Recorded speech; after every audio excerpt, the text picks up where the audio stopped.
Hi. It's nighttime, so I couldn't find any good lighting. So I thought, why not just not have any lighting at all? I was gonna say if you like my shirt, but you can't see it. I know, I'm the epitome of fashion.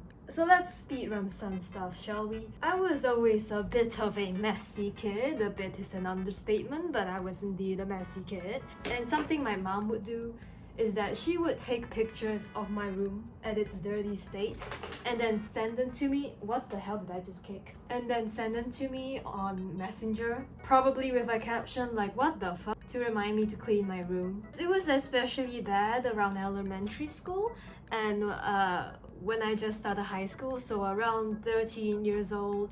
And sometimes my mom would help me clean my room. I know, you may put your jaws back up. I was not in fact chased out of my house with a rotan. I acknowledge that I am an extremely lucky kid with very chill parents. I think I'm stepping on a bone. And I found these pictures recently and me and my mom were talking about it. And we thought, hey, it would be cool to see if anyone else with ADHD has this experience, because one of the thing that my psychiatrist asked me about was whether or not I was really messy as a kid. Now here is the disclaimer time. Careful, watch this or else I'm gonna blind you.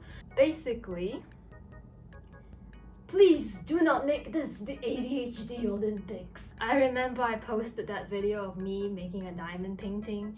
The comments, there were just either people acting like having ADHD is like a quirky personality trait. It's not. But then there was also the opposite side of the spectrum where people with ADHD started invalidating other people with ADHD because their experiences were not the same. ADHD is a complicated thing with the brain, blah blah neurons. I have an A in science, trust me. Also, I just really want to show the messages my mom would send me after she helped to clean my room. Do not waste my energy for the work I have done. And then after I wasted her energy for the work she has done, no empty promises, please. Okay, now let's get on to the room tour.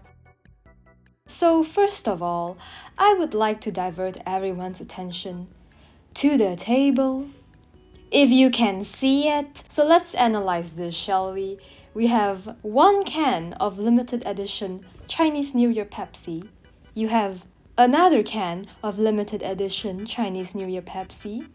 And then you have a glass of limited edition Chinese New Year. And then, is that aluminum foil? It looks like someone broke into my room, trashed the table, and took all my valuable material possessions and replaced them with pencil cases. When I sent this to my friends, their first observation was, why the fuck do you have so many pencil cases? And listen, you are in the presence of an aspiring artist here. All these are filled with pens that have run out of ink, but I refuse to throw away, because in my head, there may come a day where the apocalypse arrives, and a new system of currency is empty pens. We got pencils here, we got pencils there, we got a can of fruit drops next to the glass of limited edition. There's also this lamp that I stole from my parents in a last-ditch effort to be aesthetic. Clearly that worked, because I revolutionized trash car here. Now if you're wondering how the coronavirus came to be, I would like to direct you to this image of my desk yet again. In this art piece we have I'm struggling to name a single thing here. It's like those optical illusion images where they're specifically made so you can't name a single item?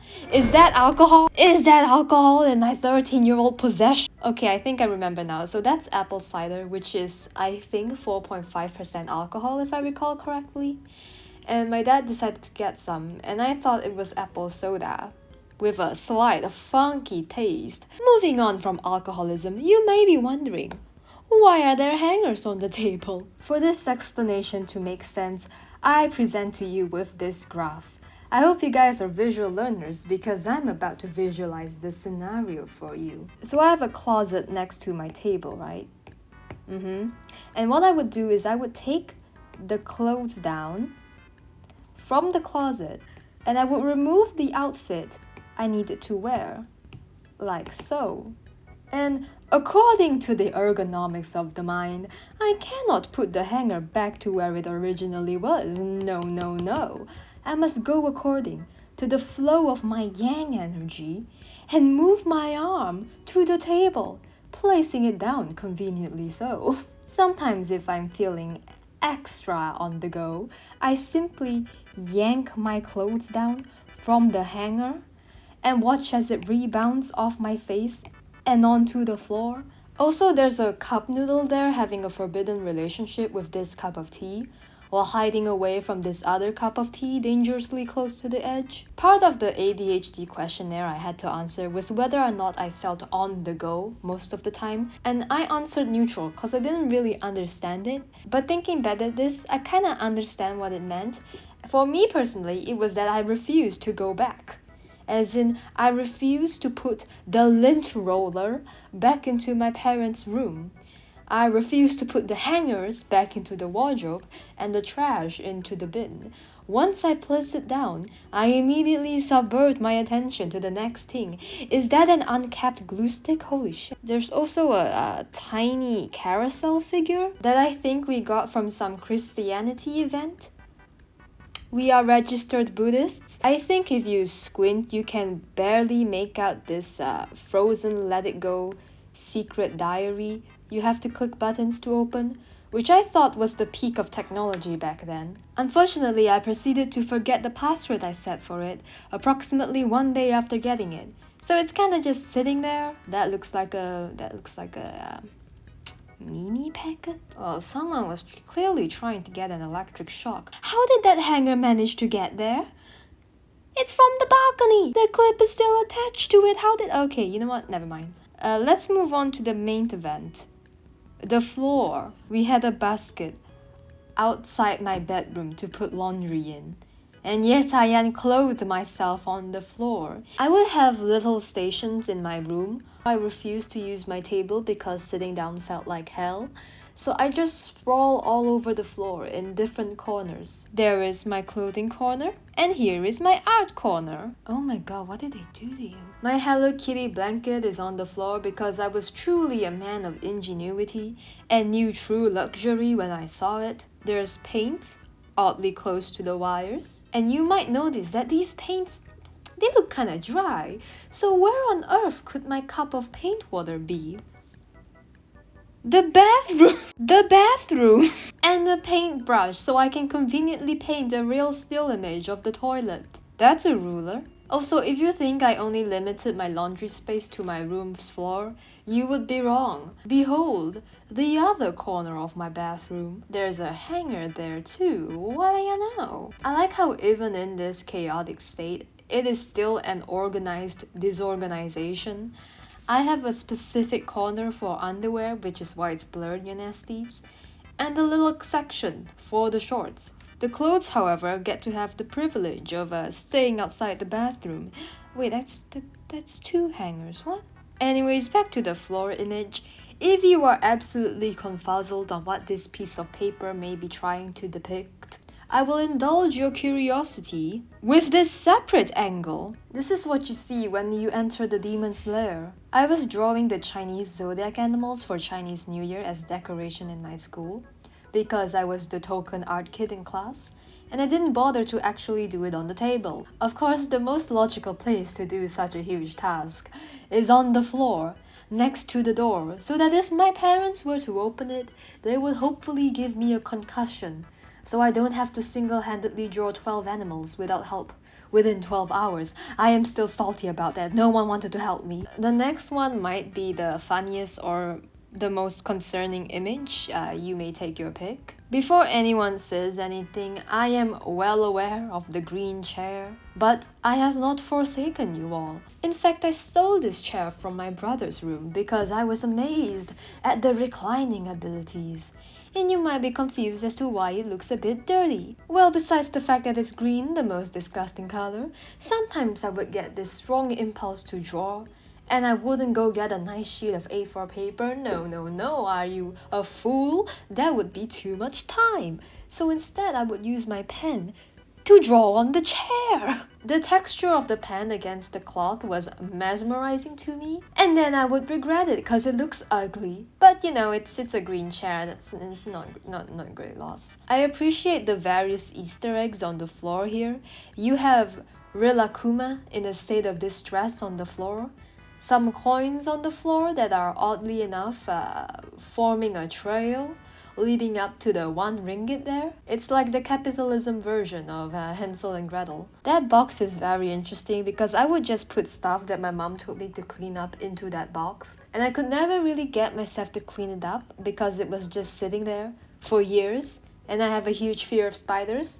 So at this point, it's just Pandora's box left open. Anyways, that's spaghetti on the floor. I actually don't know what that is. Vote now. String, spaghetti, a new deadly sin. Oh wait, I remember now. Okay, so you know elastic bands? One day I got bored and decided to procrastinate life by creating a huge rubber band out of tiny rubber bands, and then impulsively cutting it because my brain told me to. And then I was sad it got cut, so its corpse is kinda just lying there right now. Books on the chair because I sat on anything except the chair. Flashlight on the floor. Fire hazards, the usual. Next up is this area above my wardrobe. Indeed, there's not much to say about this. You have a cup that's placed upside down, a toilet paper roll that I wrapped in red manila card. Is that Sun Wukong? Bedside table. There's money, of course. I've been sleeping with my monetary gains since I was a young child. Books about drawings in this open shelf because I simply refuse to close things after opening them. Are you crazy? That's wasting too much time. That looks like the ghost of the pansexual flag peeking out. I think that's actually a slinky.